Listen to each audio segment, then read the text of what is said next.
사모해 보라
성도 여러분 안녕하십니까? 안녕하세요. 오늘 전도의 네 번째 날을 맞이했습니다. 우리 다 함께 묵상 기도하시고 전도를 시작하도록 하겠습니다.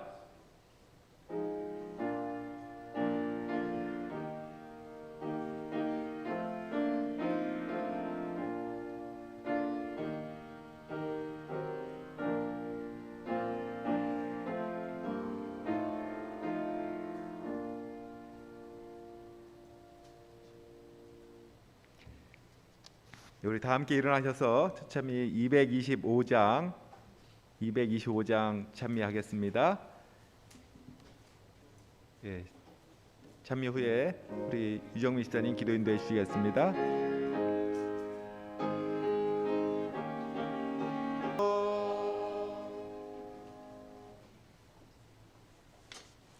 다 같이 기도하시겠습니다. 은혜가 많으신 사랑의 주님, 2021년 전도축제를 통해 예배자로 저희가 한마음 한뜻으로 찬양하며 기도하며 예배하게 하시니 감사합니다. 이 시간 성령 하나님 인도하여 주시고 주님 홀로 모든 영광 받아 주시옵소서. 하늘의 권세를 위임받아 말씀을 선포하시는 조덕현 목사님께 성령의 능력과 지혜를 덧입혀 주시옵소서.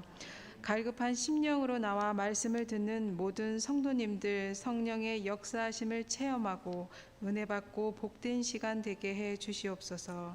그래서 긍휼과 자비와 겸손과 온유와 오래 참음을 옷 입고 성숙한 그리스도인이 되며 그리스도의 향기를 바라며 하나님께 영광을 드러내게 하여 주시옵기를 사랑이 많으신 예수님 이름으로 기도합니다. 감사합니다. 오늘은 시몬의 시선으로 본 나는 누구인가? 오늘 이 제목으로 또 함께 말씀을 주시겠습니다. 우리 말씀 주실 때 또 하나님의 큰 축복과 은혜를 더 많이 경험하는 귀한 시간 되길 바라겠습니다.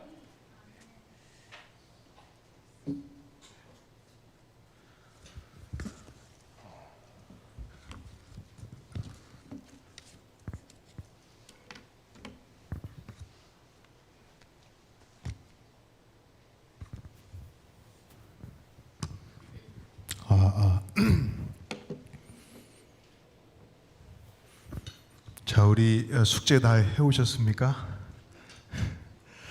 무슨 전도하는데 숙제를 내주나 그러실 텐데 왜냐하면 본문을 좀 같이 읽어야 될 필요가 있어서 본문을 또 깊이 있게 꽤 긴 본문을 이렇게 같이 읽으면 지루하잖아요. 여러분들이 좀 본문을 좀 깊이 있게 묵상하고 그 본문에 나타나 있는 어떤 그 어간에 숨어 있는 어떤 그 여러 인생의 군상들, 그것과 관련된 예수님과 관련된 여러 사람들의 감정과 그들이 갖고 있던 지식과 정서와 의지를 좀 같이 공감하면서 그렇게 하면 좋겠다 생각해서 숙제를 내드렸는데 잘 해오셨습니까? 네, 잘 해오신 걸로 알고 그렇게 진행을 하도록 하겠습니다.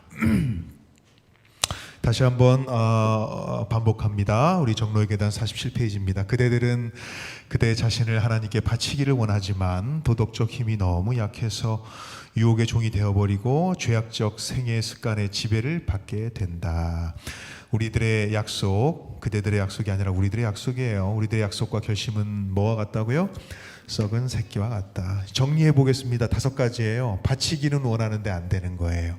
두 번째는 왜 그렇습니까? 도덕적 힘이 약해서예요.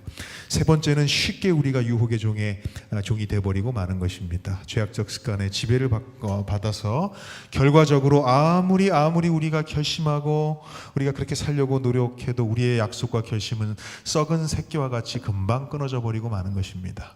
왜 우리가 신앙이 오래되고 연수가 늘어가도 왜 그렇게 오히려 어떨 때는 예전만도 못한 것 같은 그런 불안함까지 들 때가 있단 말이에요. 제가 정말 하기 싫은 것 중에 하나가 뭐냐면 과거를 회상하는 거예요. 과거에 어땠다. 과거에 과거에 어떻게 우리가 신앙생활을 했는지, 얼마나 아름다운 신앙생활을 했는지 아느냐. 들으면 들을수록 기분 좋은 게 아니라 참 지금 뭐야 그러면 도대체 이런 생각이 자꾸 들 때가 있어요. 그래서 과거를 동경하고 그리는 건 아름답지만 마치 솔로몬의 성전을 바라보면서 아이고 옛날에 성전은 이렇게 건축됐는데 그 터는 이랬었는데 이렇게 한탄할 것이 아니라 그 영화를 다시 우리의 것으로 만들기 위해 노력하게 되시는 저와 여러분이 되시길 바랍니다. 자, 아무튼 자, 오늘 사건은 본문을 중심으로 할 거예요. 제가 사실은 어제 다 다루지 못했습니다. 어제 다루지 못했던 내용들을 뭐 할 기회가 있으면 좋겠습니다만 결론적으로 문화와 환경과 우리가 공동체의 지배를 받고 있기 때문에 똑같은 어떤 그 현장 속에서도 다른 생각을 가질 수밖에 없다는 거예요. 그래서 사실은 여러분들 이 장면, 이 그림을 보시면 아시겠지만 무슨 장면이죠? 기독교의 역사 가운데 아름다운 장면 10가지 중에 하나 뽑으라면 저는 이 장면을 뽑을 것 같아요. 그죠? 한 여인이 절망 가운데 빠져 있다가 예수님 만나고 그의 삶을 온전히 예수님 앞에 내려놓고 누가 뭐라 하든 어떤 남자가 나에게 눈치를 주든 오빠가 눈치를 주든 언니가 눈치를 주든 그것과 상관없이 내 할 바를 다 해야 되겠다. 내가 갖고 있는 이 감정을 폭발시켜서 우리 주님께 그 감사를 내가 표현해야 되겠다는 마음으로 예수님의 발 앞에 향유옥합을 깨뜨렸어요. 사실 이것은 도전적인 하나의, 왜 그렇습니까? 그 당시에 관습에 여성이 남성들이 이렇게 있는 곳에 이렇게 나타난다고 하는 것 자체가 관습을 깨는 행동이었단 말이죠. 근데 문제는 뭐냐면 관습이 깨어질 때는 언제입니까? 관습이 깨어질 때는 언제예요? 그가 가지고 있는 문화와 지식과 배경 지식을 깰 때죠. 제가 어저께 설명드렸던 것처럼 뭐가 뒤집어질 때예요? 오장육부가 뒤집어지면 그런 게 눈에 보이지 않는 거예요. 내 사랑하는 자녀가 차에 깔려 있으면 어떤 힘도 발휘할 수 있어요? 슈퍼맨과도 같은 그런 일이 실제 일어나고 있잖아요, 그죠? 그래서 아이가 위험에 처했을 때 부성애가 강할까요? 모성애가 강할까요? 정말이요? 네. 뭐 다 동의할 수는 없습니다. 그런 모습이 있는 것 같아요, 그죠? 어머니가 힘을 발휘합니다. 정말 감당할 수도 없는 그런 힘들을 발휘하여서 결국은 자녀를 구출하는 모습을 보게 되죠. 어떻게 저렇게 될 수 있을까? 뭐가 뒤집어지면 어장육부가 뒤집어지면 가능한 일이라고 하는 것입니다. 이 장면은 말입니다. 왜 중요한 장면이냐면은 예수님께서 복음이 증거되는 곳에는 그런 말씀을 하신 적이 없는데 복음이 증거되는 곳에는 이 여자가 행한 일을 좀 널리 이야기해서 좀 들리워주고 이 여자가 어떻게 했는지 들리워주고 그 얘기는 무슨 얘기예요? 예수님 스스로도 베드로의 헌신을 받으면서도 기분이 좋으셨겠습니다만 요한의 사랑스러운 그 사랑을 받으시면서도 기분이 좋았겠지만 제가 볼 땐 개인적으로 예를 들면 깨물어서 안 아픈 손가락이 분명히 덜 아픈 손가락, 가장 아픈 손가락이 없다고 얘기하지만 사실은 그죠? 우리 부모님들, 우리 자녀들이 여러 명 있으면 조금 더 애착이 가는, 말하면 안 되지만 그죠? 그런 자녀가 있을까요? 예. 뭐 더 못하는 자녀가 마음이 쓰이는 것은 부모의 마음이기 때문에 그럴 수 있고요. 그러나 내가 요만큼 줬는데 더 이렇게 크게 반응하는 자녀를 보면 그것 때문에 기쁘고요. 그래서 반응하지 않는 자녀는 화가 나지만 반응하는 자녀를 통해서 하나님이 여기서 충족하라고 했구나 하는 마음으로 여기서 좀 상처받으면 여기서 충족하고 그죠? 하나님이 이렇게 이분 균형을 이렇게 잡으시는 것 같아요. 시소처럼. 아무튼 그렇습니다. 근데 예수님께서 그 헌신과 감사를 받으실 때 항상 이 여인을 떠올리시면서 미소를 지으셨을 거예요. 고난의 현장 속에서도 그 여인을 묵상하시면서 그래 그죠? 그 여인의 헌신을 기억하면서 힘을 내셨을 거예요. 예수님이 속으로 말씀하지 않으셨지만 이 한마디 속에 그 모든 것이 담겨져 있습니다. 복음이 증거되는 곳에 이 여자가 어떻게 나에게 했었는지를 좀 널리 좀 이야기했으면 좋겠다. 그죠? 자, 마가복음 14장 9절입니다. 내가 진실로 너희에게 이르노니 온 천하에 어디서든지 복음이 전파되는 곳에는 이 여자가 그죠? 이 여자가 행한 일도 말하여 그를 뭐하라? 기억하라. 그러니까 주님께서 가장 구약에서 참 이와 같은 그리스도인이 됐으면 좋겠다라고 말하는 한 사람이 있다면 마음에 합한 사람 누구죠? 다윗과 같은 사람, 그죠? 다윗은 한마디로 얘기하면은 천방지축이에요. 실수도 많이 했지만 실제적으로 실수하고 나서도 하나님 무릎 꿇으면서 눈물 흘리면서 자기의 죄를 고백하는 삶을 또 살았어요. 예수님 하나님 보시기에 그래 실수도 많지만 다니엘은 참 빈틈 하나 없어. 그렇지 않습니까? 또 누구도 빈틈 하나 없는 것 같아요. 욥도 빈틈 하나 없는 것 같아요. 노아도 빈틈 하나 없는 것 같아요. 노아, 욥, 다니엘. 그러나 다윗은 뭐합니까? 실패해요. 또 쓰러져요. 그래도 벌떡 일어나요. 하나님 제가 정신 차렸습니다. 일어나요. 그 모습이 아름다운 거예요. 사실 그래서 실수 안 하는 자녀보다 실수했을 때 인정하고 아버지 앞에 나와서 잘못했어요 아버지라고 말하는 자녀, 아버지가 보시기에 기쁜 거지요. 근데 여러분들 그렇게 딱딱한 사람이 아니라 예수님의 마음속에 담아 있었던 예수님의 제자 가운데 그 여러 유명한 제자들이 있었지만 12명의 제자도 있었지만 그죠? 그러나 개인적으로 힘들 때 그 제자를 바라보면서 미소 지을 수 있는 한 사람이 있었다고 한다면, 그 중에 유일한 사람이 여러 명이 있었다고 한다면 저는 가장 큰 사람이 저는 이 마리아라고 생각이 들어요. 마리아.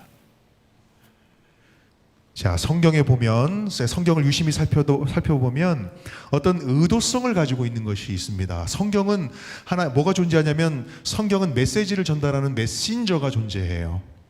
메신저는 하나님이시죠. 하나님이 백성들에게 어떤 메시지를 던집니다.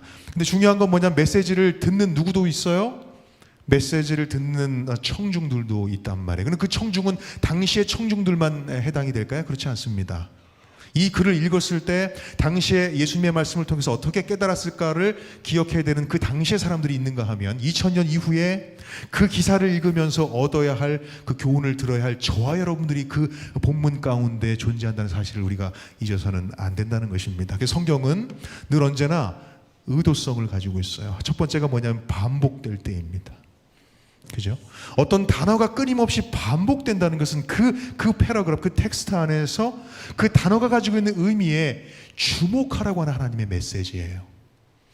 메시지란 말이에요. 또 하나가 뭘까요? 또 하나가 뭐냐면, 규정과 다른 것이 본문 가운데 등장하게 될 때 아주 불편하지요. 규칙을 깨는 것입니다. 여러분들, 우리가 사람이 왜 바뀌는데 어렵냐면은 대부분의 사람들이 기존에 있는 질서를 깨는 것이 두렵기 때문입니다. 깨면 뭔가 진보하고 나아갈 수 있을 텐데 그걸 깨기가 두려운 거예요. 그래서 뭐 합니까? 규정이 무너질 때 우리는 불안함을 느끼게 돼요. 근데 문제는 뭔지 아십니까? 문법적 구조에서 뭔가 규정이 달라지거나 어떤 그런 규칙이 깨진다는 얘기는 뭐냐면 긴장하라는 거예요. 독자들이여 긴장하셔라. 지금 뭔가 내가 메시지를 던지고 있다. 그걸 캐치하지 못하면 그냥 흩어져 있는 그냥 정보를 우리가 입수하는 것에 불과해요. 하나님은 성령을 통해서 그 메시지를 통해서 규칙을 깰 때 그 규칙을 통하여 뭔가 더 깊이 있는 메시지를 증거하고자 하나님이 의도하시는 것입니다. 세 번째는 뭘까요? 구조적인 모순이 나타날 때입니다. 흐름을 방해하는 거예요. 어떤 사람이 어떤 구조를 가지고 뭔가 설명하고 있는데 갑자기 흐름이 깨지는 어떤 텍스트가 나타나게 되면 그건 반드시 무슨 사인이에요? 얘들아 이 말씀을 통해 내가 증거하고자 하는 말씀이 있으니 더욱 집중하여 성경을 보거라 라고 하는 하나님의 사인인 것입니다. 네 번째는 뭘까요?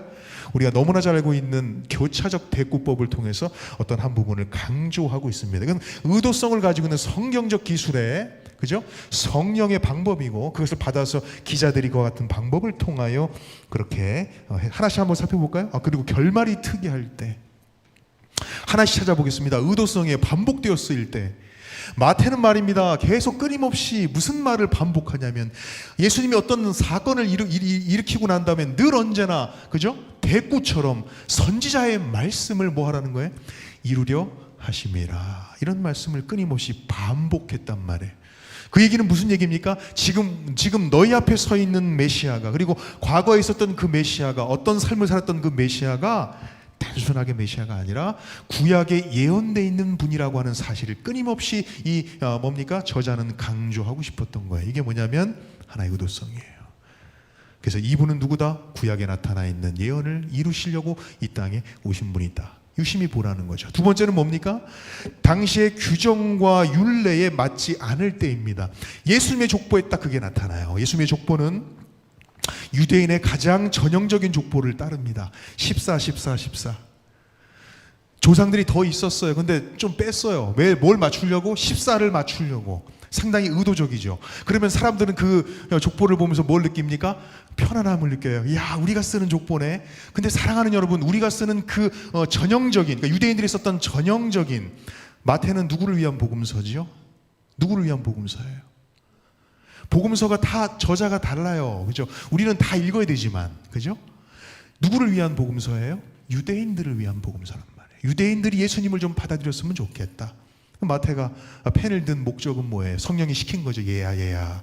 유대인들이 그리스도를 메시아로 받아들이기 위해서 네가 좀 펜을 들어야 돼. 그래서 그가 계속 끊임없이 뭐라 그러는 거예요? 구약의 예언이 성취된 것임을 강조하면서 예수님을 언급하는데 그 첫 번째 1장이 뭐냐면 예수님의 족보에 대한 얘기예요. 그러면서 안정감을 느낍니다. 14가 3번 반복돼요. 이야! 그렇구나. 예수님이 유대인인 것이 분명하구나. 그 다음에 중요한 건 뭐냐면 그 가운데 유명한 인물이 등장합니다. 누가 등장해? 아브라함이 등장해요. 그죠? 안정감을 느끼는 거죠. 아브라함이 나오면 유대인들은 안정감을 느낍니다. 그래서 전형적인 예수님의 족보는 유대인의 족보가 맞아요. 그런데 그 유대인의 족보의 규정 가운데 율례를 깨지는 사건이 그 가운데 딱 나타납니다. 그게 뭐냐면 여자가 등장하는 거예요. 그러니까 안정감을 느끼다가 사람들이 불안함을 느끼기 시작하는 그 찰나가 뭐냐면 뭔가 메시지를 던지고 있는 거예요. 누가 등장합니까? 남자들만 나와야 되는 그 족보에 누가 등장해요? 여자들이 등장해요. 다말, 라합, 바세바, 룻. 이 4명의 공통점을 한번 여러분들 이야기해 보세요. 예? 여자. 제가 얘기했는데 또 어떤 걸까요? 뭐라고? 이야기를 다 알고 있어? 자, 구약, 그렇지요.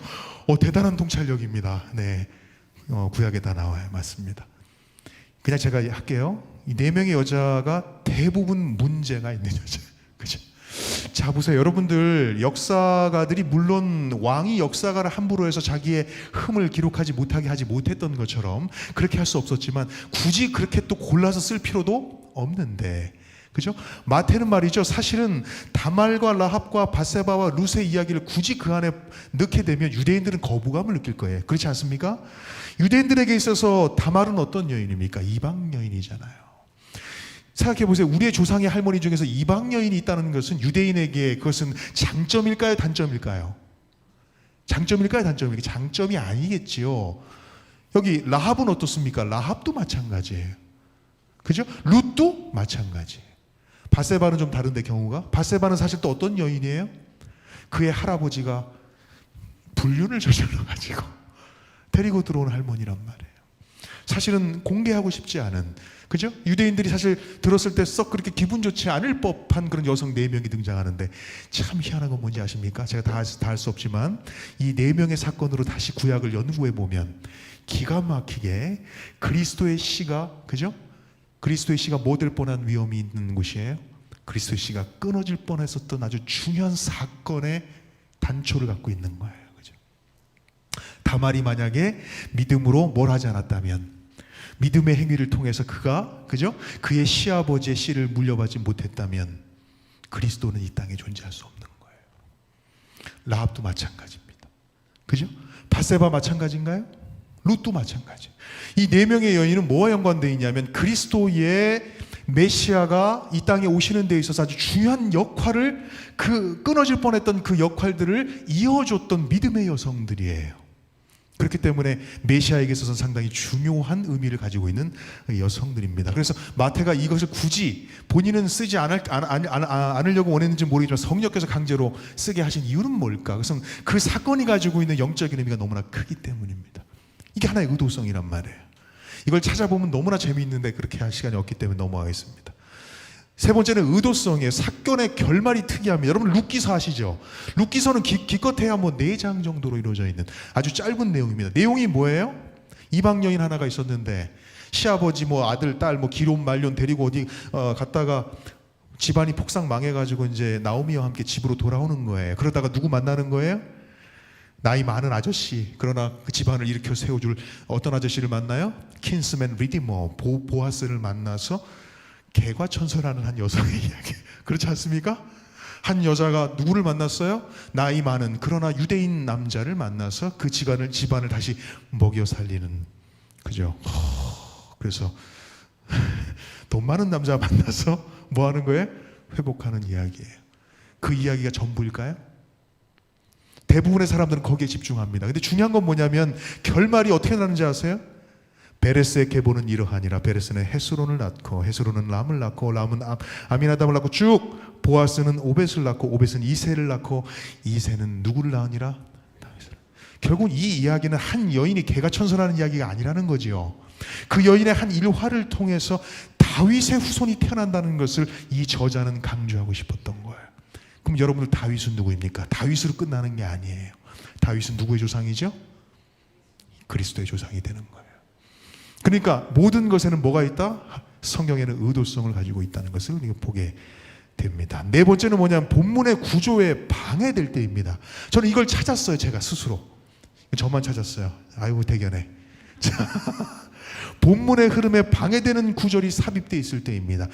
목사님 이게 도대체 무슨 말입니까? 여러분들 성경을 그냥 무작정 읽는 것도 좋지만 구조를 먼저 딱 정리해놓고 읽는 것도 상당히 좋습니다. 창세기는 말입니다. 50장으로 되어 있는데 창세기를 간단하게 요약을 하면 4개의 큰 사건과 4명의 큰 사람으로 이루어져 있어요. 창세기는 너무나 단순합니다. 4개의 큰 사건과 4개의 사람으로 이루어져 있어요. 4개의 사건은 뭡니까? 1장부터 2장까지 창조, 3장부터 5장까지 타락, 세 번째는 홍수, 6장부터 9장, 그 다음에 민족과 바벨탑이에요. 민족이 흩어지게 되는 거죠. 이게 4개의 굵직한 사건입니다. 여기는 인물이 중심이 아니라 사건이 중심이에요.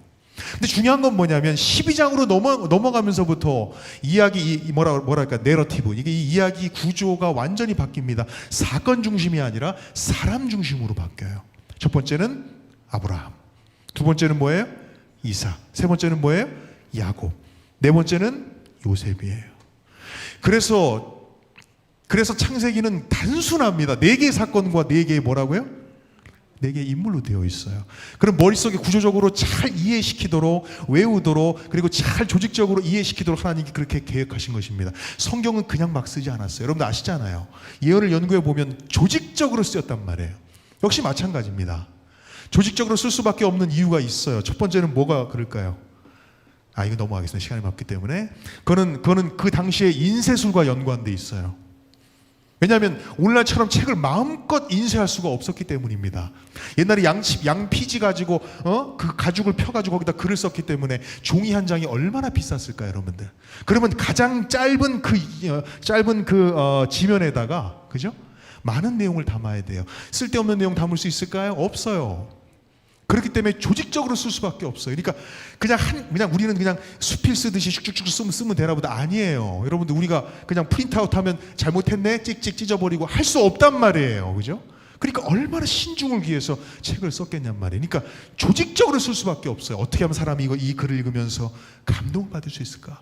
어떻게 하면 이 글을 통해서 그 글의 핵심을 이해할 수 있을까? 그런 의도로 썼기 때문에 우리도 그와 같은 자세로 성경을 바라본다면 그렇구나. 성경에서 여기서 나타나 있는 핵심이 여기 있구나. 이런 걸 깨달을 수가 있단 말이죠. 근데 보세요.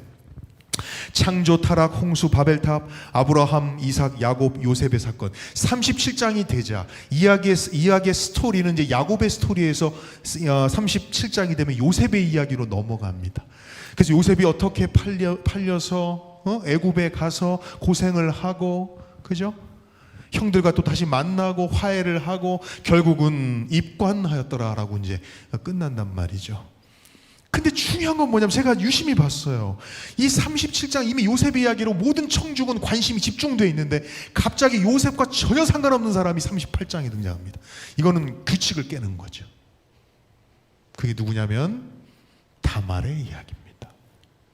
많은 저자들은 이 글을 보면서 뭘 느낄까요? 다말이 도대체 무엇이길래? 읽어봤어요. 다말을 쭉 읽어보니까 아이고 사랑하는 시어머니가 누구예요? 시부하고 자기 남편이 죽고 그 또 동생 형사 취소하면서 다 죽였어요. 이 여자가 죽인 건 아니죠. 어쨌든 간에 죽었단 말이에요. 하나님이 또 개입하셔서 땅에다 설정하고 죽이고. 그래 아무튼 누구랑 마지막은 그 씨를 누구에게까지? 시아버지와 또 관계를 맺어서 그 약속의 씨를 이어받는 이야기란 말이에요. 이 이야기가 중요한가요? 사랑하는 여러분, 예수님은 요셉을 통해 오시는 게 아니라 누굴 통해 오셔요? 유다를 통해 오신단 말이에요. 근데 알고 봤더니 이 여자가 유다의 씨를 물려받는 여자란 말이에요.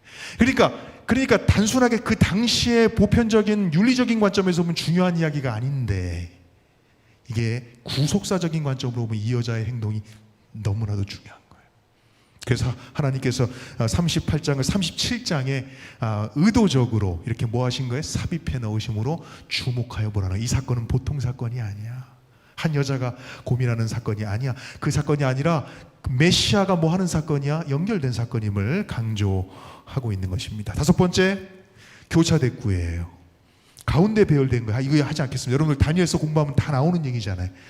뭐 예를 들면 이것입니다. 연대가 연대순으로 쓰였단 말이에요. 이렇게 쭉 연대순으로 쓰였는데 잘 보세요. 5장이 BC 539년입니다. 6장이 538년에 쓰였어요. 그런데 7장이 578년입니다. 그죠? 연대가 다르단 말이에요. 왜 그렇게 했을까요? 7장을 뭐 하기 위해서요? 강조하기 위해서. 그냥 우리가 쉽게 이해하려면 연대순으로 쭉 쓰면 되는데 7장을 가운데 넣는 건 뭘까요? 이건 제가 설명해야 돼. 자, 여러분들 양피지가 있으면 사람들이 열심히 책을 읽다 보면 어디가 달까요? 어디가 달까요?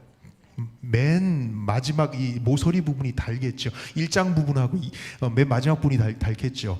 그래서 사랑하는 여러분, 여러분들 편지서들을 유심히 살펴보시기 바랍니다. 사도 바울의 편지서들. 마지막 말과 인사말이죠. 마지막 말은 끝 인사하고 처음엔 인사말이죠. 솔직히 별 내용이 없어. 별 내용이 없어. 가장 중요한 건 어디에 있어요? 가운데 있다. 아무리 소실돼도, 인사말이 소실돼도, 끝 인사가 소실돼도 뭔 남아요? 핵심은 남는단 말이에요. 핵심은 남는단 말이에요. 그러니까 어쩔 수 없어요. 문화의 형편적으로 그렇게 구조적으로. 그래서 카이아즘이 나온 거예요. 유대인들이 왜 시편 읽을 때마다 왜 가운데 중요한 걸 자꾸 넣으려고 할까? 십계명도 마찬가지죠. 십계명도 카이아즘의 하나의 구조를 가지고 있어요. 뭐가 가운데 있어요?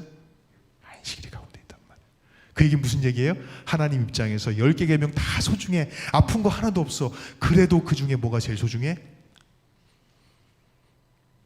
이거는 구조로도 제가 설명할 수가 있어요. 자, 그래서 여러분들 다섯 번째는 뭐냐면 같은 사건, 오늘 본문입니다. 같은 사건이 벌어졌는데 다른 방식으로 기술한 내용이 하나도 아니고 2개도 아니고 3개도 아니고 4개가 나오는 거예요. 뭐냐면 하나의 사건이 여기 지금 누가 있냐면은 예수님이 앉아 계시고 시몬이 잔치를 벌이고 있는데 한 여인이 와갖고 향유 옥합을 깨뜨리는 사건을 여러 명이 봤겠죠, 물론. 근데 문제는 뭐냐면 그것을 한 명이 기술한 게 아니죠. 한 명이 기술하고 끝나면 얼마나 좋겠어요. 근데 문제는 뭐냐면 뭐하러 굳이 또 한 명이 그 기술을 또 반복합니까? 그죠? 마태가 그 기술을 했어요. 이 사복음서 중에서 가장 먼저 쓰여진 최초의 복음서가 마가라고 우리는 이해합니다. 다른 교단은 그렇게 이해하지 않아요. 재림교회는 그렇게 이해합니다. 다른 교회는 그렇게 이해하지 않더라고요. 다른 교회 가서 공부를 했기 때문에 그걸 알고 있어요. 제가 그렇게 얘기했다가 어디서 그런 증거가 있습니까? 재림교회 성경 주석이 이렇게 있던데요. 안 통해. 그런 거 안 통해. 그러나 저는 재림교회 목사니까요. 그죠? 마가복음이 제일 최초의 복음서예요. 우리는 소위 베드로의 복음서라고 합니다. 그래서 마가의 복음서는 누구의 시선으로 예수님을 바라본 것이냐면 베드로의 시선으로 바라본 거예요. 베드로가 느꼈던 감정, 베드로가 예수님을 바라봤던 그 감정을 그대로 녹아낸 게 마가복음이란 말이에요. 근데 마가복음서를 쭉 읽다가 마태가 좀 뭐라 그럴까, 유대인들을 위한 복음서도 필요하지 않냐 하고 하면서 마태가 또 글을 쓴 게 마태복음이란 말이에요. 근데 문제는 뭐냐면 마태도 그렇고 마가도 그렇고 2번 정도 썼으면 될 일이지 누가까지 더 거들어가지고 이야기를 쓸 필요가 있었을까 없었을까? 없을 것 같은데 누가도 이 글을 썼단 말이에요. 그러면 마태, 마가, 누가가 썼으면 요한은 쓸 필요가 없는데, 요한은 말이죠, 제4의 복음서라고 해서 이 공간복음, 마태, 마가, 누가 복음서가 쓰지 않은 이야기들만 골라서 쓰려고 노력한 사람이 요한이에요. 그런데도 불구하고 이 이야기를 굳이 썼어요. 그건 뭘 갖고 있는 거예요? 이 이야기는 제가 좀 시장 용어로 하겠습니다. 되게 중요하다. 이 이야기가 뭐라고요? 되게 중요하다. 그리고 제가 어느 아침 새벽이었습니다. 이 동일한 이야기를 가지고 4개의 본문을 펴놨어요. 그리고 읽어봤어요. 기가 막힌 것은 포커스가 전혀 다른 거예요. 4개의 복음서가 이 사건을 대하는 태도가 전혀 다른 거예요. 심지어는 주인공도 달라요. 자, 오늘 그것을 여러분들이 읽으셨다면 분명히 여러분들 확인하셨을 것이라고 생각이 듭니다. 그래서 여러분들 누가 하는 말이죠. 오늘 누가가 쓴 이 마리아 사건을 공부하게 될 텐데 누가 하는 말이죠. 마치 예수님을 보는 것처럼 하면서 누구를 주목하고 있냐면 시몬을 주목하고 있다는 사실입니다. 우리 이 이야기를 들으면 가장 먼저 떠오르는 주인공은 누구일까? 예수님 빼고 당연히 향유컵을 깨트린 누가 주인공처럼 느껴져요? 마리아가 주인공처럼 느껴져요. 그런데 여러분들 오늘 본문 읽으셨죠? 마리아는 주인공이 아닙니다. 그 본문의 주인공은 마리아가 아니에요. 결국은 누가 하는 말입니다. 이 이야기를 통해서 마리아가 얼마나 헌신적이었는지, 마리아가 얼마나 주님을 사랑했는지를 주목하고 있는 것이 아니에요. 그 동일한 현장에서 안타깝게도 예수님의 사랑에 올바른 반응을 보이지 않는 한 사람을 주목하고 있어요. 그게 누굽니까? 시몬이었단 말이에요. 또 한 사람이 있습니다. 마태와 마가는 누구를 주목하고 있냐면 제자들을 주목하고 있어요. 제자들. 거긴 시몬의 이야기가 나오지 않습니다. 그러니까 똑같은 현장을 다른 시선으로 바라보는 거, 다각적으로. 야, 저는 이걸 깨닫고 나서 얼마나 제가 감격했는지 몰라요. 그리고 각 텍스트를 놓고 제가 묵상하고 다르게 적용하면서 제가 그동안 우리가 첫째 날부터 셋째 날까지 우리가 공부했었던 지정의가 어떻게 사람에게 작용하면서 왜 동일한 그 은혜의 현장에서 다른 열매를 맺지? 생각해 보세요. 얼마나 감격스러운 장면입니까? 여자가 남자들이 우글거리는데 와서 향유컵을 깨뜨렸어요. 이건 일부러, 그러니까 자기가 일부러 나는 하나님께 이렇게 헌신했어 이렇게 자랑하려고 깨뜨린 게 아니에요. 그런 의도 전혀 없었어요. 근데 그렇게 된 거지요. 그냥 그런 것까지 계산할 만큼, 그죠? 그녀는 예수님을 어떻게 계산적으로 사랑하지 않았다는 얘기입니다. 그죠? 그런데 요한은 말입니다. 요한은 누구를 주목하고 있냐면 그 가운데서도 특별히 유다를 주목하고 있단 말이에요. 그러니까 그러니까 예수님 말이죠. 누구를 다 보고 계셨다는 거예요? 시몬도 보고 계시고 유다도 보고 계시고 마리아도 보고 계시고 심지어는 마르다도 보고 계셨을 거예요. 그들이 이 현장 속에서 어떠한 마음가짐과 어떠한 지식과 정서와 의지를 가지고 이 은혜의 현장을 대하고 있는지를 예수님은 뭐하고 계셨을까요? 다 이렇게 목격하고 계셨을 거예요. 오늘 똑같이 우리가 은혜의 현장에 말씀의 잔치에 와 있지만 우리의 생각과 지식과 정서가 다 다른 것처럼, 그죠?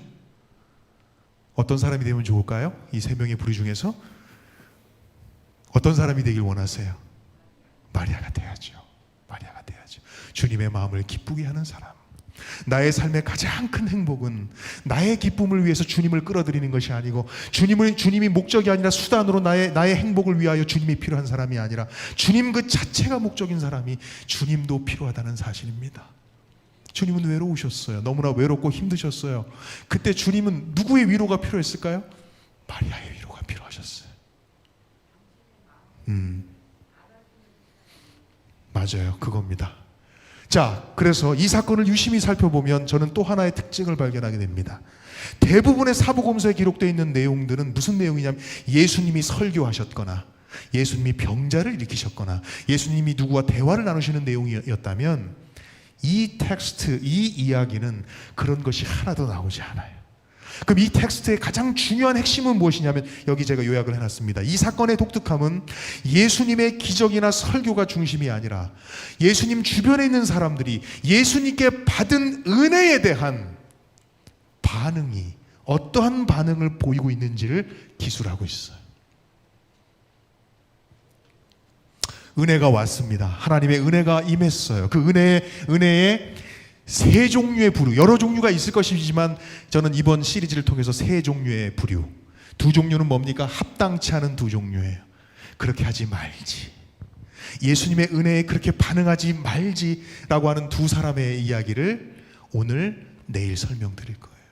그리고 마지막 날 그렇게 했으면 참 좋았겠다, 나도 좀 그런 삶을 살기를 원해 라고 하는 주인공, 바로 합당한 반응을 보였던 그 한 사람의 이야기를 안식일날 설명을 드리고자 하는 것입니다. 자, 여러 인생의 군상들이 이 안에 있었어요. 시몬도 있었고 나사로도 있었고 제자들도 있었고 유다들도 있었고, 거기에는 그들만 소수만 있었던 것이 아니라 예수님이 여리고에서, 그죠? 들어오실 때 무수한 무리들이 예수님을 쫓아왔습니다. 그들은 어떤 모습으로 왔을까요? 흥분된 모습으로, 새로운 나라가 건설될 것이라고 하는 흥분된 모습으로 예수님 주위를 우르르 몰려다니는 흥분된 백성들도 있었습니다. 근데 그들만 있었을까요? 예수님이 엄청난 기적을 베푸셨음에도 불구하고 여전히 예수님을 밀고 하고 책을 잡으려고 했었던 제사장의 무리들도 그 가운데 포함되어 있었습니다. 그러니까 다 예수님을 사랑하는 것은 아니죠. 그죠? 그런 무리들 속에서 있었던 인생의 군상들, 오늘 누구의 이야기를 할까요? 오늘의 주인공은 누구일까요? 마르다도 아니고 마리아도 아니고, 그죠? 나사로도 아니고 제자들도 아니고 유다도 아니고, 오늘의 주인공은 시몬입니다. 시몬은 어떠한 마음가짐을 가지고 이 은혜의 현장 속에 있었을까? 왜 그는 합당하지 못한 감사를 주님께 드렸을까? 생각해 보세요. 그 은혜 현장에 우리 그런 얘기 많이 하죠. 예수님이 내 옆에 계신다면 나도 예수님의 제자처럼 베드로처럼 목숨 걸면서 주님을 섬기기 위해서 그렇게 삶을 살 수 있을 텐데, 근데 사랑하는 여러분, 예수님 당시에 있었던 사람들이 다 예수님을 따른 사람이 아니었어요. 우리 예수님이 십자가에 달려 돌아가실 때 대다수의 민중들은 예수님을 십자가에 못 박으라고 외친 사람들이었습니다. 뭐가 문제일까요?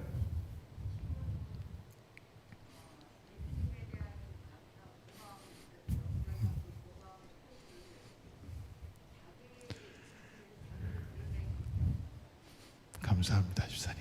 저의 할 얘기를 착 단축시켜줘가지고 시간을 확 줄여주셨어요. 감사합니다. 자, 여기 보겠습니다. 이 사건을 명확하게 이해하려면 적어도 6개월 전에 어떤 사건들이 있었는지를 먼저 기억하셔야 됩니다. 이 사건이 핵심이 아니에요. 이 사건이 일어나기 전에 이 수많은 군중들이 어떠한 관계 속에서 이 사건까지 밀려왔는지를 공부하셔야 돼요. 정확하게 6개월 전, 아주 정확하게는 아니고 비슷하게 6개월 전 AD 30년 가을이었습니다. 어느 날 갑자기 사람들이 여자 하나를 끌고 왔어요. 성전 마당에 내팽개치고, 그 여자를 끌고 온 이유는 단 한 가지, 그 여자를 욕보이기 위한 것이 아니라 그 여자는 수단으로 사용되는 것이었어요.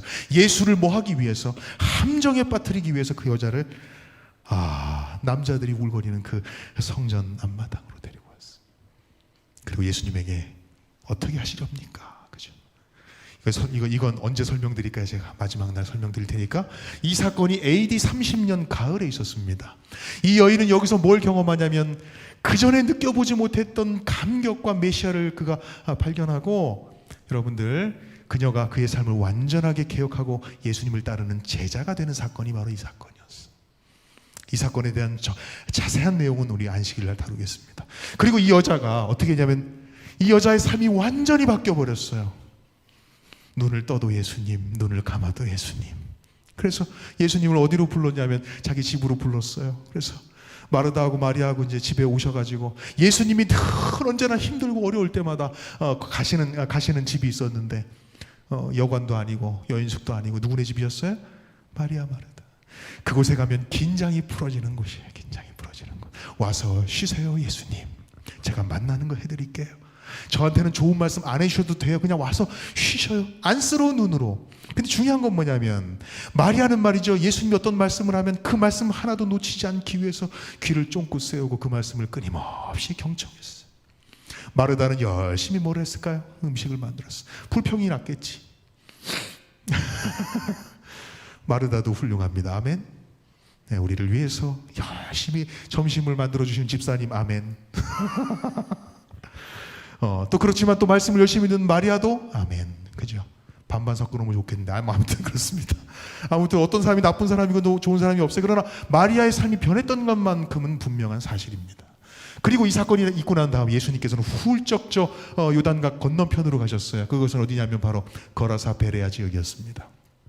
저는 요 6개월 동안 남아있는 이 기간 동안 예수님의 행적을 추적하면서 놀라운 사실은 뭐냐면, 이 6개월 동안에 그 전에 하셨던 예수님의 산상보훈의 말씀, 그 다음에 비유의 말씀들을 이때 다시 한번 반복하십니다. 그러니까 사랑하는 여러분, 예수님이 유대인들을 사랑하셨지만 누구도 사랑했다고요? 이방인들도 똑같이 사랑하셨다. 아멘. 어느 누구도 차별하지 않으시고 똑같이 반복하셨어요. 그리고 나서는 베다니로 오셔서는 누구를 살리시냐면 바로 나사로를 살리십니다. 이것은 너무나도 충격적인 하나의 사건이 됐죠. 그래서 나사로가 누구의 오빠예요? 마리아와, 이것도 역시 우리 재림교회의 개념입니다. 화이트부인의 시대 소망을 위한 개념이에요. 다른 교회가 그렇게 받아들이냐 안 받아들이냐는 우리가 강요할 수 없는 거예요.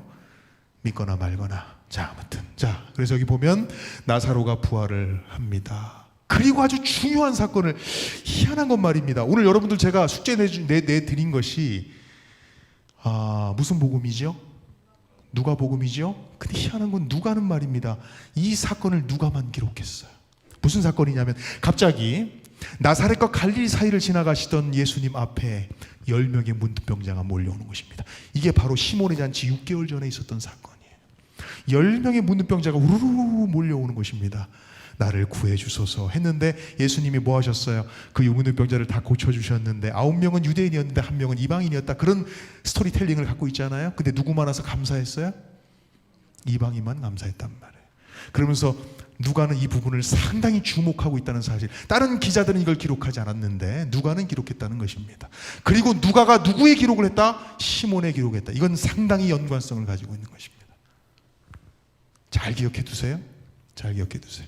그래서 결국은 누가는 그 사건을 바라보면서 왜 유대인들은 하나님으로부터 더 큰 은혜를 받았는데 왜 우리는 온전한 감사의 열매를 드리지 못하는 걸까에 대한 의문점을 가지고 아마 그 글을 썼을 거예요. 누가는 더군다나 이방인을 위한 복음서였단 말이죠. 근데 마침 감사했던 사람이 유대인이 아니고 누구였어요? 이방인이었어요. 누가는 그걸 강조하고 싶었던 거겠죠. 아무튼 그렇습니다. 감사에 대한 토픽을 가지고 있단 말이죠. 그리고 예수님께서, 제자들은 이제 흥분이 된 거죠. 누구도 살렸어요. 죽은 자도 살렸잖아요. 그러면 이제 어떻게 합니까? 이제는 예수님 등에 태우고 우리 왕 삼고 로마를 무찔러내고 말이죠. 새로운 왕국을 건설하고 그 자리에 한 자리에 완장도 차고 그런 기대에 부풀었단 말이죠.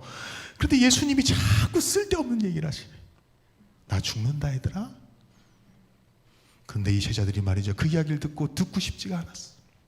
사랑하는 여러분, 제가 놀라운 사실은 뭐냐면 아무리 제가 얘야 뭐 해야 된다. 아이가 말이죠. 본인이 좋아하는 것만 들어. 언제 아빠가 그런 얘기를 했네요. 참. 사람 말이죠. 자기 선택적으로 자기 좋아하는 것만 듣습니다. 그래요. 여기서 예수님이 사복음서 가운데서 무려 6번 이상을 나 죽는다를 반복하십니다. 근데 사랑하는 여러분, 이것을 기억하는 제자가 한 명도 없었어요. 한 명도. 이거를 기억하는 사람이 딱 한 명 있었어요. 안식일날 얘기할게. 안식일날. 그렇죠? 그리고 나서는 예수님께서 어디로 가시냐면 여리고로 가십니다.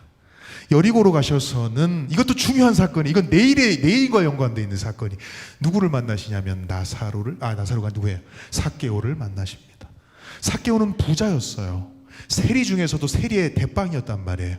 세리도 연구하면 재밌습니다. 세리와 세리장은 달라요. 원어 자체도 다르고 세리장이 갖고 있는 권한과 세리의 권한 자체가 달라요. 그리고 벌어들이는 액수도 정말로 달라요. 세리장은 세리들이 벌어온 것을 벌어들일 것입니다. 엄청난 돈벌이를 하는 사람이에요. 근데 문제는 뭐냐면 세리장의 특징은 뭐예요? 부자였다. 그런데 예수님을 따랐다. 중요한 포커스예요. 부자였다. 예수님을 따랐다.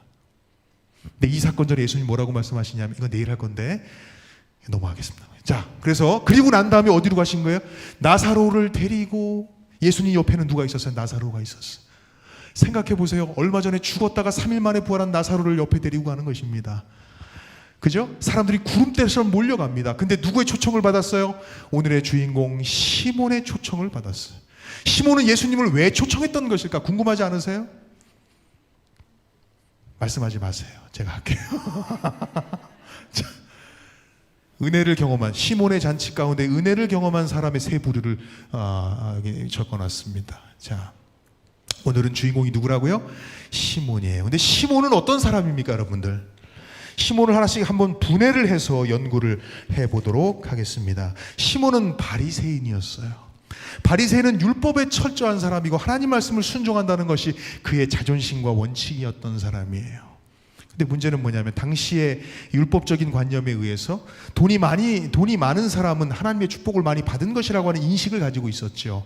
그래서 부자는 당연히 하나님 말씀 잘 들어서 복 받는 것이라고 하는 인식을 갖고 있었단 말이죠. 그러니까 예수님이 부자는 천국 가기 어렵다고 하는 그 말씀을 이해하지 못했단 말이에요. 그래서 아니, 말씀을 잘 들었기 때문에 부자가 됐는데 왜 부자가 천국에 못 가지? 그들은 다들 이상하게, 이 제자들마저도 이상하게 생각했단 말이에요. 근데 사랑하는 여러분, 이것과 관련돼서 또 하나의 관념이 있는데 그건 뭐냐면 병과 질병과 관련되어 있는 관념이었습니다. 하나님 말씀을 순종하지 않았기 때문에 질병에 걸린다는 관념을 유대인들은 가지고 있었어요. 바리새인은 어떤 사람입니까? 율법을 철저하게 지키는 사람이에요. 그죠? 남에게 흠 잡히는 걸 두려워하는 사람이에요. 여러분, 이런 사람이 이런 삶을 반복적으로 살게 되면 어떤 모습을 하게 될까요? 자, 이런 것들이 반복되어지면 하나님을 의식하는 것이 아니고 누구를 의식할까요? 사람들을 의식하는데 익숙해지는 삶을 살 수밖에 없습니다. 그러니까 하나님이 나를 얼마나 사랑하시는가 보다 더 중요한 건 뭐냐면 다른 사람이 나를 어떻게 평가하느냐가 더 중요한 것이라고 하는 그런 가치관을 가지고 인생을 살 수밖에 없는 사람이 바로 바리새인이었단 말이죠. 자, 이게 첫 번째 특징이고요. 두 번째는 무엇입니까? 잔치의 주최자였어요. 호스트였습니다. 누구를 초청한 거예요? 예수님을 초청했어요. 왜 초청했을까요? 여러분들, 지금 누가 몰려오고 있어요? 예수님과, 그죠? 옆에는 누가 있어요? 사실 저는 말이죠, 시몬에게 있어서 더 중요한 인물은 예수님이었겠지만 그에 못지않게 중요한 인물 하나가 나사로였어요. 사람들은 나사로의 살아남 때문에 몰려든 거예요. 이 죽었다 살아난 사람이 맞나? 이렇게 만져보기도 하고 말이죠. 그리고 그 영광스러운 그 대열에 참여하기를 원했단 말이죠. 근데 중요한 건 뭐냐면 잔치를 배설해 놓고 자리를 호스트가 정하는 것입니다. 예수님 여기 앉으세요. 여기는 나사로의 자리고, 그다음에 바로 그 옆자리는 누가 앉아야 될까요? 시몬이 앉아야 되는 것입니다. 결국은 시몬의 마음 상태를 유심히 살펴보고, 제가 지정의를 제가 연구해 보자고 그랬죠. 시몬이 어떤 마음으로 예수님을 초청했을까? 시몬은 말입니다, 예수님이 목적이 아닌 것 같아요. 제가 볼 때 예수님을 통해서 더 많은 주목을 받기를 원했던 것은 아닐까, 그런 생각 좀 해보게 됐습니다. 동의하시든 안 하시든. 그렇죠? 그래서 여러분들 자신이, 결국은 여러분들 지금 공개를 하겠지만 그는 바리새인이었지만 무슨 병에 걸렸던 사람이에요? 문둥병에 걸렸던 사람이에요. 이게 매치가 되십니까? 매치가 돼요? 안 되잖아요. 율법을 잘 지키는 바리새인이 어떻게 문둥병에 걸립니까? 이거는 그에게 있어서 치명적인 약점이었단 말이죠. 하나님 말씀을 잘 지킨다라고 하는 바리새인이 문둥병에나 걸린 거예요. 그런데 예수님이 그 문둥병을 낫게 해주신 거예요. 기뻤을까요? 하나님의 은혜를 경험했을까요? 네, 은혜를 경험했죠. 근데 은혜를 경험한 것보다 더 중요한 건 뭐냐면 내가 다시 사회에 복귀했다는 사실을 알리고 싶었을까요? 어쩌면 시몬은 말입니다, 예수님을 초청하는 것이 목적이었다기보다는 예수님과 나사로의 어떤 그 인기에 편승해서 내가 사회에 복귀했다는 사실을 알리고 싶었을 거예요. 그런 마음으로 잔치를, 자기 돈을 들여가지고 수많은 사람들을 잔치에 초청한 것입니다. 그죠? 예수님께 감사하려고 초청한 게 아니야. 자, 여기 있네요. 그죠? 질병은 심판으로 간주되었다. 제 얘기가 아니란 말이에요. 화이트분이 그렇게 시대소망이 얘기했습니다. 그래서 어떤 기대를 가졌을까요? 여기 보겠습니다. 제가 다 설명드렸던 거네요. 넘어가겠습니다. 시몬이 여기 앉았단 말이에요. 그때 아이고 내가 이게 잔치를 벌렸고 내가 문둥병이라고 하는 암흑가도 같은 경험을 내가 다 이겨내고 지금 이제 회복됐으니까 그 수치스러운 과거를 좀 씻어버리고 싶고, 그런 욕심들이 있을 거 아니에요. 그죠? 죄책감이 막 몰려올 때 억누르면서, 그죠? 착한 거 많이 해가지고 죄책감 좀 눌러버리고 새로운 사람 됐어 이렇게 하면서 좀 사회에 좀 복귀하고 싶은 마음이 있었을까요? 없었을까요? 있었죠. 그죠? 그런데 사랑하는 여러분, 내가 주인공인 이 잔치에, 내가 호스트인 이 잔치에 왜 어디 듣도 보지 못한 여자 하나가 와가지고 이 잔치를 망쳐버린 거예요? 어떤 마음이었을까요? 남들은 다, 우리는 그 이야기를 눈물을 흘리죠. 마리아. 시몬은 말이죠, 마리아. 사랑하는 여러분, 똑같은 은혜의 장소에 다른 지식과 정서와 의지를 가지고 존재될 수 있다는 사실을 기억하셔야 합니다. 그 동네에 죄를 지은 한 여자가, 여러분들, 죄를 지은 한 여자라고 얘기했어요. 누가 하는 걸 강조했습니다.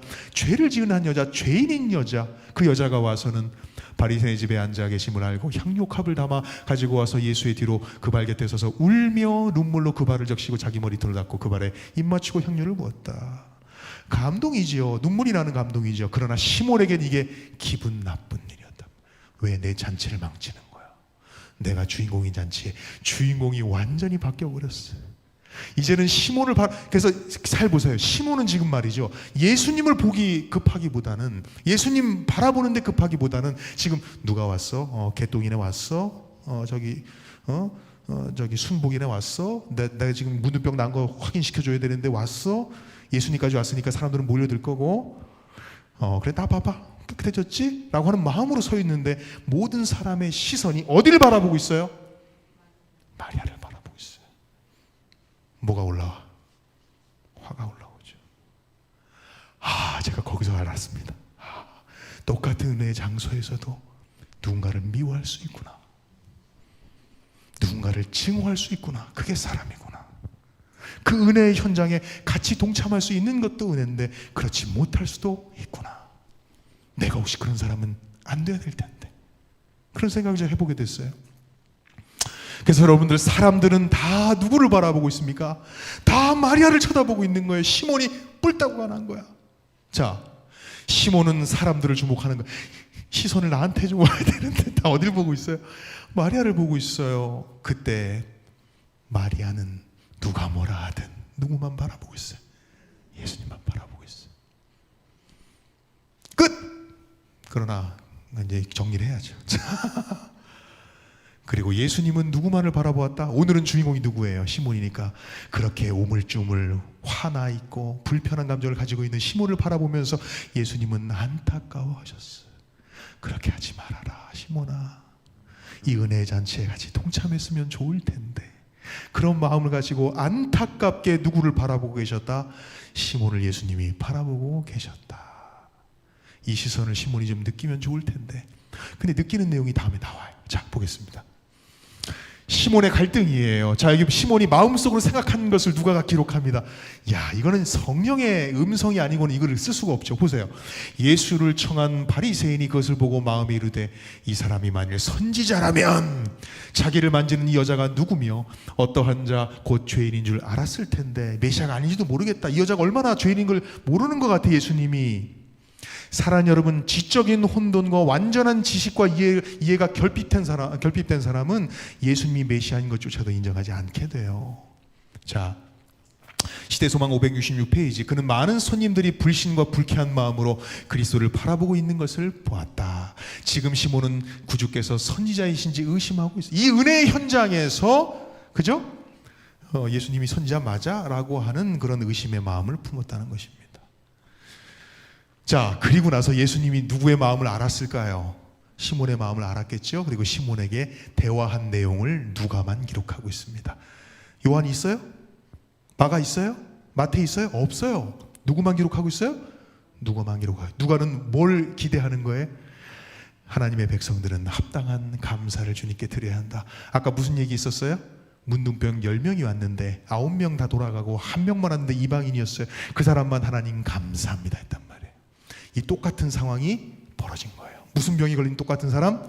문둥병이 걸리면 기가 막히지 않습니까? 누가는 그걸 의도하고 있는 거예요. 자, 보세요. 이르시되 빚주는 사람에게 빚진 자가 여기 있네요. 아유, 자꾸 여기 뭐냐? 둘이 있어. 하나는 몇 데나리온을?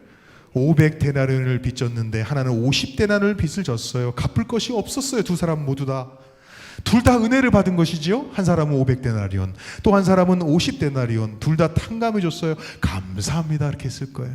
둘 중에 누가 더 그를 더 사랑하겠느냐? 자, 그럼 여기에 이 질문에 깊이 있는 심오한 의미가 포함되어 있습니다. 시몬이 뭐라고 대답했어요? 대답하려되 내 생각에는 많이 탕감받은 자이니다. 이르시되 내 판단이 옳다. 근데 이 표현에는 더 큰 의미가 사실은 포함되어 있습니다. 어떤 마음이, 어떤 말이 포함되어 있을까요? 사랑하는 여러분, 사실 500데나리온을 탕감을 받았던 50데나리온을 탕감 받았던 그건 중요한 게 아니에요. 그건 중요한 게 아니에요. 내가 그 은혜를 어떻게 수용하고 받아들이냐가 더 중요한 거예요. 제가 결론을 먼저 내기 시간이 없기 때문에 어떤 사람은 500데나리온의 은혜를 받았으면서도 5데나리온만큼의 감사를 하는 사람이 있을까요?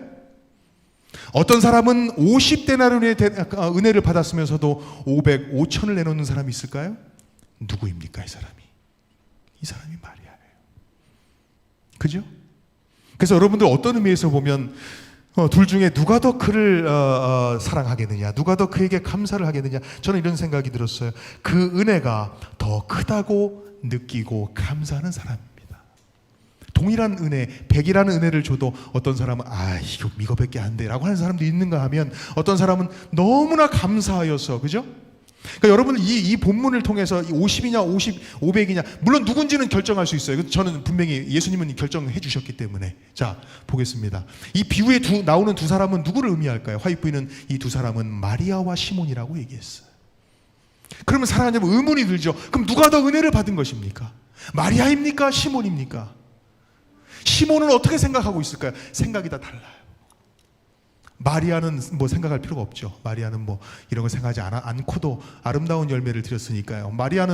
시몬은 어떤 마음을 먹었을까요? 누가 500데나리온이고 누가 50데나리온입니까? 여러분 결론 내려보세요. 내리지 마세요. 제가 할게요. 자, 왜냐면 길어져요. 또 논란이 있으면 안 되니까. 자, 시몬의 생각에는 나는 50이야. 누가 500이야? 마리아가 500이야. 그러니까 향료값게 드리는 거 괜찮은 거야. 나는 이 정도만 해도 되는 거야. 라고 하는 마음을 먹었을지 모르겠어요. 그런 마음을 먹었을 것이라고 짐작하고 확신합니다. 그 이유는 뭐냐면 예수님이 말씀하셨기 때문이에요. 근데 예수님의 생각은 정반대였다는 사실입니다. 오히려 500이라고 하는 큰 은혜를 받은 법한 사람이, 마리아도 큰 은혜를 받아, 경중을 따지는 건 의미가 없어요. 그러나 문제는 뭐냐면 둘 다 큰 은혜를 받은 것만은 분명한 사실입니다. 그러나 예수님께서 이 비유를 통해서 강조하고 싶은 건 뭐예요? 시몬아, 너도 못지않게 은혜를 받은 사람이야. 그걸 강조하고 있는 거예요. 그 의도적으로 네가 500이야 이런 말씀도 하고 계세요. 사실은 네가 500이고 마리아가 50이야 사실은. 근데 사람은 어떻게 생각해요? 내가 50이고 저 여자, 저 죄인 같은 저 여자가 500이야 이렇게 얘기한단 말이에요. 네. 네. 마리아밖에 안 보이는 것 같아요. 집사님 궁금한 게 많으신데 시간이 없어서 아마 세 개를 다 들으시면 이해가 되실 거라고 생각이 듭니다. 집사님 감사합니다. 자, 우리 넘어가 볼게요. 제가 한 이야기를 드릴게요. 이 이야기는 안 할 수가 없어. 목회를 하면서 여러분들, 목회자가 뭐예요? 사실은 그냥 신학과 나오고 뭐 공부 더 하고 뭐 성경 잘 가르치고, 사실 뭐 그거밖에 더 없어요. 저희도 새끼 먹고 똥 싸고 다 한단 말이에요. 근데 그 목사라고, 옛날에, 요즘은 안 그러지만 옛날 리더십을 세워주시는 어르신들이 계셨단 말이에요. 우리 목사님. 그런 걸 볼 때마다 아이고, 내가 깐난쟁이였을 때부터 집사님이었던 그분이 내가 이제 커가지고 목사가 됐다고 나를 이렇게 떠받들어 주시고 아이고 이렇게 해주시고, 강아지도 아닌데 하여튼 뭐 이뻐해 주시고 하면 얼마나 기분이 좋아, 그죠? 근데 제가 어떤 경험을 하게 됐냐면 말이죠. 한 번은 제가 수원에서 목회를 할 때였습니다. 수원은 그 텃밭이 있었어요. 텃밭에서 아이하고 이제 텃밭을 막 가꾸고 있었는데, 한 집사님 한 분이 이렇게 도르래를 끌고 막 내려오시는 거예요. 근데 그 도르래 끌고 왜냐면 버스 타는 길도 상당히 멀었습니다. 물론 뭐 걸어갈 만한 거리였습니다만, 어르신이 허리가 다 구부러진 어르신이 이렇게 올 만한 거리는 아니었어요. 제가 화요일 금요일마다 그분을 차량 운행을 해서 같이 예배드리고 모셔다 드리는 게 제 업무였는데, 근데 그분이 그날은 말이죠, 버스를 타고, 제가 그 생각이 든 거예요. 저분이 버스를 타고 몇 번을 갈아타고, 왜냐하면 교회가 좀 외딴 데 있었기 때문입니다. 그래서 그곳까지 오시려면은 근데 문제는 그냥 온 게 아니에요. 뭔가 무거운 도르래를 끌고 오셨어요. 그럼 그분이 저거를 들고 또 타고 또 갈아타고 몇 번을 갈아타고 오셨을 텐데, 그러니까 갑자기 눈물이 핑 도는 거예요. 뭐 때문에 오셨을까? 목사 또 혼내려고 오셨을까? 멱살잡이 하려고 오셨을까? 왜 오셨을까? 그런 건 아닌 것 같고. 근데 그분이 딱 하시는 얘기가 뭐냐면 말입니다. 목사님, 내가 텃밭에 농사를 졌는데 고구마를 수확했다는 거야. 고구마 중에서 제일 이쁜 놈만 한 박스 만들어가지고 그 노인네가 버스를 3번 갈아타고 오신 거예요. 끌고. 그래서 눈물이 핑 도는 거예요. 내가 도대체 뭐길래 이렇게 목사라고, 그죠? 그렇게 그걸 제가 보면서, 집사님 제가 태워드릴게요. 그랬더니 집사님 뭐라고 하신지 아세요? 목사님이 태워주면 내 수고가 헛되게 돌아가잖아. 그리고 터벅터벅 뭡니까 교회 그 길을 올라가시는 모습을 볼 때, 내가 도대체 누구길래, 내가 도대체 해드린 게 뭐길래 나에게 저렇게 큰 사랑을 주시나? 오늘 마리아가 주님께 베풀었던 그 은혜의 감사의 표현이 예수님에게 그렇게 다가오지 않았을까요? 저는 그러면서 고백했습니다. 어떤 고백을 했냐면, 집사님, 제가 어렵고 힘들고 어려운 일이 있어도 신명다의 집사님을 섬기겠습니다. 여기 뭐라고 그랬어요? 집사님이 저를 사랑해 주신 것만큼 그 이상 제가 집사님을 사랑하고 목회로 섬기며 살겠습니다. 그렇게 계속 살았으면 좋겠다. 그때는 그런 감정이었단 말이에요. 아무튼 그렇습니다. 우리 예수님이 느낀 감정이, 신앙이라고 하는 것은 문자를 섬기는 게 아니에요. 여러분들 오늘은 조금 오버할래요, 여러분들. 왜냐하면 지금 끝내야 되는데 지금 가방 싸고 막 이러네 집사님. 참 경고. 자, 여러분들 까먹었네, 뭔 얘기하다가. 신앙이라고 하는 건 그리스도를 믿는다고 하는 것은, 기독교는 관계예요. 릴레이션이에요. 뭡니까? 커뮤니케이션이고, 그죠? 근데 문제는 뭐냐면은, 대부분의 종교는 어떤 한 사람이 죽으면 그 가르침을 믿는 거예요. 원리를 따르는 것이고. 사랑하는 여러분, 우리가 원리를 따른다면 불교와 뭐가 다르겠습니까? 예수님 말씀해 놓으신 성경 그 구절만 따르는 게 아니라 그 구절을 주신 그분을 따르는 거란 말이에요. 그럼 그분이 느끼신 감정을 뭐 해야 돼요? 느껴야 돼요. 그러니까 우리가 신앙을 한다는 것은 문자를 따르는, 안식일을 잘 지키라고 하신 그분의 마음을 읽는 것이 안식일을 지키는 거예요. 잘못 우리가 오해하고 있단 말이죠. 우리는 죽었다가 글자를 남기고 간 부처의 가르침을 따르는 게 아니고, 죽었다가 다시 살아나셔서 여전히 저희와 함께 끊임없이 교통하시는 분을 섬기고 교제하는 것입니다. 그게 신앙이죠. 자, 그래서 은혜를 누리지 못하는 자, 누가복음 7장 47절에 예수님께서 말씀하십니다. 그 여자를 돌아보시며 시몬에게, 재밌는 표현입니다. 그 여자를 돌아보시고 시몬에게 이르시되. 이 말씀도 좀 깊이 묵상해 봤으면 좋겠어요. 예수님의 감정이 어떠했을까? 그 여자를 돌아보시고 누구에게 이르시되? 시몬에게 이르시되. 이런 어떤 의도성을 갖고 있을까요? 시몬아, 이 여자를 좀 본받아라, 이런 마음일까요? 모르겠어요. 자, 아무튼 이 여자를 보느냐, 내가 내 집에 들어올 때에 너는 내게 발 씻을 물도 주지 아니하였다. 이 여자는 눈물로 내 발을 삭히고 그 머리털로 닦았으며 너는 내게 입 맞추지도 아니하였다. 자, 보세요. 다 하지 않겠습니다. 너 아니. 그죠? 다 하지 않겠습니다. 이 여자는 이렇게 했는데 너는 하지 아니하였다. 사랑하는 여러분, 제가 그래서 굳이 시몬이 더 감사해야 되는 이유를 한번 찾아봤어요. 첫 번째는 문둥병자였던 바리새인. 두 개가 뭐 조화롭지 않지요. 바리새인이 문둥병자였다. 이건 정말로 수치스러운 일이었습니다. 그렇기 때문에 뭐 해야 돼요? 더 감사할 이유가 많은 사람이 사실 누구예요? 시몬이죠. 그리고 중요한 건 뭐냐면, 이 화이분이 준 하나의 인사이트인데요. 그녀는 말이죠, 그녀가 창녀라도 비난할 자격이 안 됐습니다. 왜냐하면 화이부인이 뭐라고 표현했냐면, 시몬은 그가 지금 멸시하는 여인을 죄 가운데로 유인했던 사람이라고 했어요. 그러니까 뭐냐면 그 여인을 창녀로 만들고 죄인으로 만든 그 이름을 담당했던 사람이 누구냐? 사실은 시몬 자신이었단 말이에요. 그리고 그 여자를 죄인이라고 말할 자격이 그에게 있냔 말이에요. 그죠? 나는 50이야, 저 여자가 500이야, 그렇게 할 수 없단 말이에요. 이렇게 얘기했습니다. 구주께서는 그에게 감사하기를 게을리할 때에 그는 마음으로 슬퍼하신다는 것을 제자들에게 확실히 말씀하셨다. 내 마음이 아프다. 합당한 감사가 돌려지지 못하는 모습을 보면서 마음이 아프다, 제자들에게 말씀하셨다는 것입니다. 시몬이 감사하지 않은 이유는 뭘까? 화인 여사는 여기에 시대소망 566페이지, 시몬은 자기가 마리아보다 더 의롭다고 생각. 개뿔, 말도 안 되는 얘기예요, 그죠? 하나님 보시기에 그렇지 않았어요.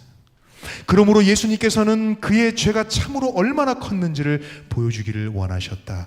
500데나리온의 빛이 50데나리온의 빛보다 많은 것처럼 그의 죄가 그 여자의 죄보다 훨씬 더 크다는 사실, 예수님은 그렇게 말씀하셨어요, 표현하셨어요. 그러니까 누가 500이에요? 더 큰 죄에 대한 탕감이니까 예수님의 생각에는 누가 500이었다? 시몬이 500이었다. 제가 지금 지은 게 아니에요. 결론 여기 내려졌습니다. 그 사실을 좀 알기를 원하셨다. 근데 사실은 50이든 500이든 중요하지 않아요. 그걸 그 하나님의 은혜를 어떻게 반응하여 내놓는가가 더 중요하죠. 열매를 맺는 게 더 중요하지요. 자, 그럼 우리들의 문제입니다. 이게 시몬의 문제가 아니라 사랑하는 여러분, 우리의 문제예요. 사람은 왜 받은 은혜에 합당한 감사를 들리지 못하는 이유는 무엇일까? 자, 시몬을 한번 통해서 우리가 살펴보겠습니다. 시몬은 말이죠, 자신에 대한 착각으로 가득 차 있었어요. 그런 지적인 어떤 생각으로 지식이 가득 차 있었습니다. 스스로 자만하여서 다른 이보다 낫다가 비교 우위의 신앙을 하고 있었어요. 자신이 마리아보다 더 선하다 착각하고 있었단 말이에요. 주제를 정확하게 파악하지 못하고 있었단 말입니다. 바리새인의 기본적인 특성을 다 소유하고 있어요. 바리새인의 특성이 뭡니까? 남을 낮게 보는 것이죠. 그리고 자신의 의지가 너무 강해서 예수님의 필요성에 대하여 절감하지 못했단 말이에요. 그러니까 시몬에게 있어서 예수님은 목적이 아니라 뭐라는 거예요? 수단이에요. 자기의 목적을 위하여 예수님이 필요했던 것이지요. 그래서 여러분들 예수님에 대한 정확한 깊이 없는 지식으로, 그래서 아까 뭐라고 그랬습니까? 이 사람이 선지자가 아닐 수도 있어. 그죠? 이런 생각을 가지고 있었다. 이런 생각을 가지고 있기 때문에 이와 같은 아웃풋이 나오게 된 거예요. 감정은 어땠습니까? 그 감정은 어땠어요, 여러분들? 문둥병이 나은 것에 대해서는 감사했겠죠. 자, 시몬이 예수님께 감사하지 않았습니까? 감사했어요. 바른 감사를 하지 않은 것이지. 근데 여기 보니까 뭐라고 그랬어요? 문둥병에 대해서 나은 것을 기뻐하고 있어서 예수님을 집으로 모시겠다라고 하는 그러한 생각까지도 그가 품었습니다. 그래서 누구에게 텔레폰을 쳤을까? 텔레폰이 아니고 제자들에게 예수님 어디쯤 오셨어? 어디쯤 지나가시오? 아, 그래. 그러면 그때쯤 우리 집에 좀 들렸으면 좋겠어. 그걸 계획할 정도로 예수님께 감사를 표현하고 싶은 마음까지는 있었다. 그죠? 분명한 사실이죠? 그런데 중요한 건 뭐냐면 그 정서 가운데는 사람들을 의식하는 생각이 강했고 많은 사람들의 호기심으로 그분의 집 방문으로 인해 주목받고 싶은 욕구가 강했다라고 하는 것입니다. 자, 두 번째, 자부심과 교만으로 가득 차 있었어요. 뿌듯함과 나의 잔치야 예수의 주목을 받고 싶은 자부심으로 가득 차 있었어요. 시기와 질투심, 여인에 대한 불편한 감정으로 둘러싸이게 됐습니다. 이렇게 되면 절대로 올바른, 그죠? 감사를 주님께 드릴 수가 없게 되는 것입니다. 분노, 부끄러움, 자신의 죄가 들어올까 봐 두려움을 느끼게 되었어요. 의지는 어떤 것입니까? 순수하지 못한 의지로 예수님을 초청하게 됩니다. 온전하지 못한 동기죠. 제자가 되기로 결심하지 않았어요. 의지를 굴복하지 않은 채 취사 선택의 신앙을 했어요. 그래서 예수님을 우리가 모셔야 되는데 예수님은 여전히 나 밖에 예수님으로 존재하고 있습니다. 이런 마음으로는 예수님을 뭐 할 수 없어요? 받아들일 수 없어요. 몸은 어떻게 반응했습니까? 여자에 대한 경멸의 행동으로 여자를 째려봤겠죠. 불편한 몸짓과 째려봄을 했을 거예요. 그리스도에 대한 태도는 무엇입니까? 예수님 왜 그렇게 하시지? 온전히 따르지 못한 관망자, 그리고 시선은 사람들을 바라보고 있었고 마리아를 향해서는 비교의식에 둘러싸여 있는 감정과 몸과 정신과 지식을 가지고 있었기 때문에 절대적으로 뭐하지 못했어요? 올바른 감사의 예물을 주님 앞에 드릴 수 없었다는 것입니다. 그런데 중요한 건 뭐냐면 이렇게 부족해도 5장 6부가 뭐하기만 하면, 뒤집어지기만 하면, 성령께서 역사하시기만 하면 이 문제가 다 해결될 수 있는데 강한 영의 역할이, 그죠? 그 활동이 미비하게 된 거예요. 자아를 내려놓지 못하고 관망자의 모습으로 성령의 활동이 미비가 되고 그리스도의 내주하심이 결여가 되자 성령이 그 요동치는 지정의를 뭐하지 못했어요? 주관하지 못해서 자기가 좋아하는 대로, 느끼는 대로, 생각하는 대로 그렇게 판단하고 그렇게 결정하는 삶으로 누가는 감사하지 않는 대표로서의 주인공으로 이 사람이 기록되게 된 것입니다.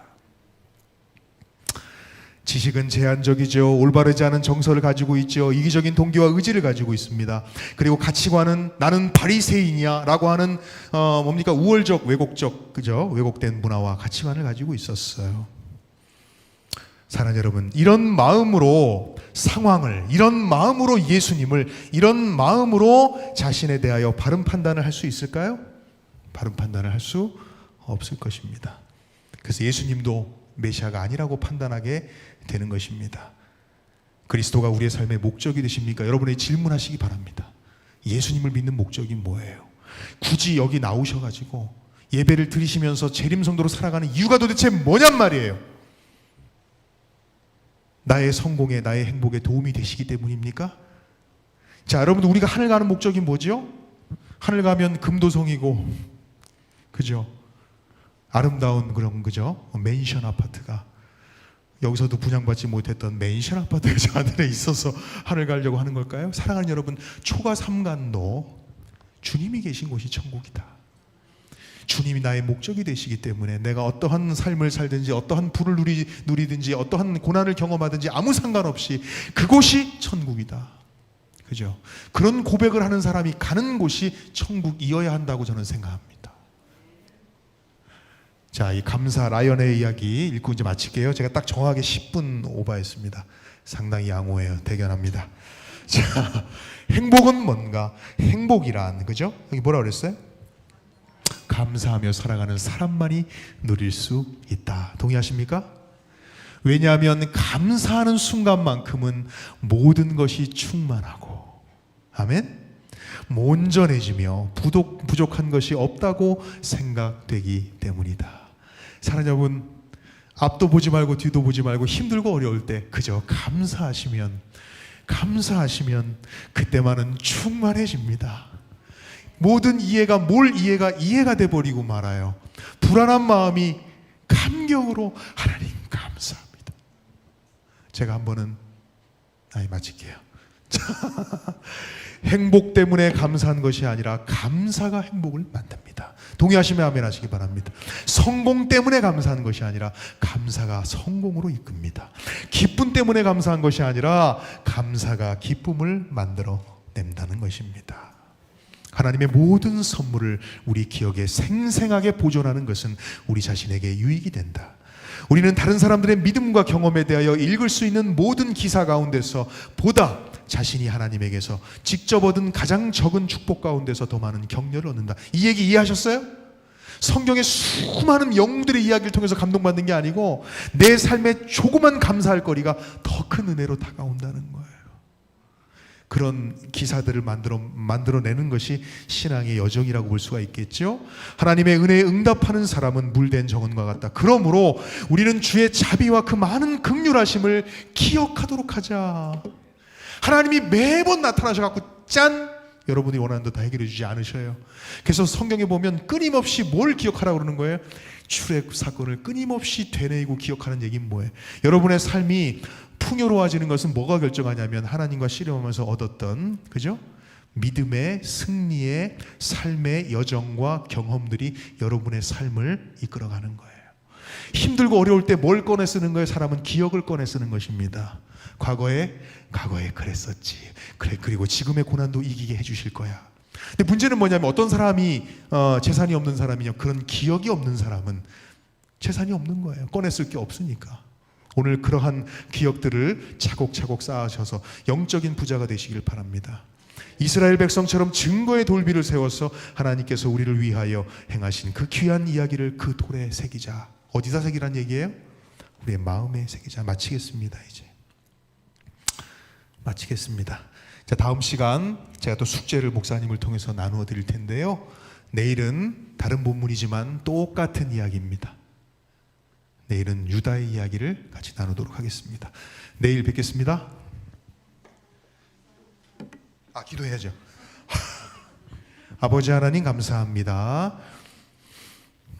빈들의 마른 풀 같은 우리의 심령을 깨우셔서 성령께서 우리의 마음속에 단비로 내리셔서 푸석푸석한 마음이 다시금 양질의 하나님께서 말씀을 심으시면 열매 맺을 수 있는 땅으로 개간하여 주셔서 마리아 같은 예수님을 뜨겁게 사랑하는 마음을 가진 감사로 가득 찬 우리 검단교회 성도들 될 수 있도록 축복해 주시옵기를 예수님의 이름으로 기도합니다.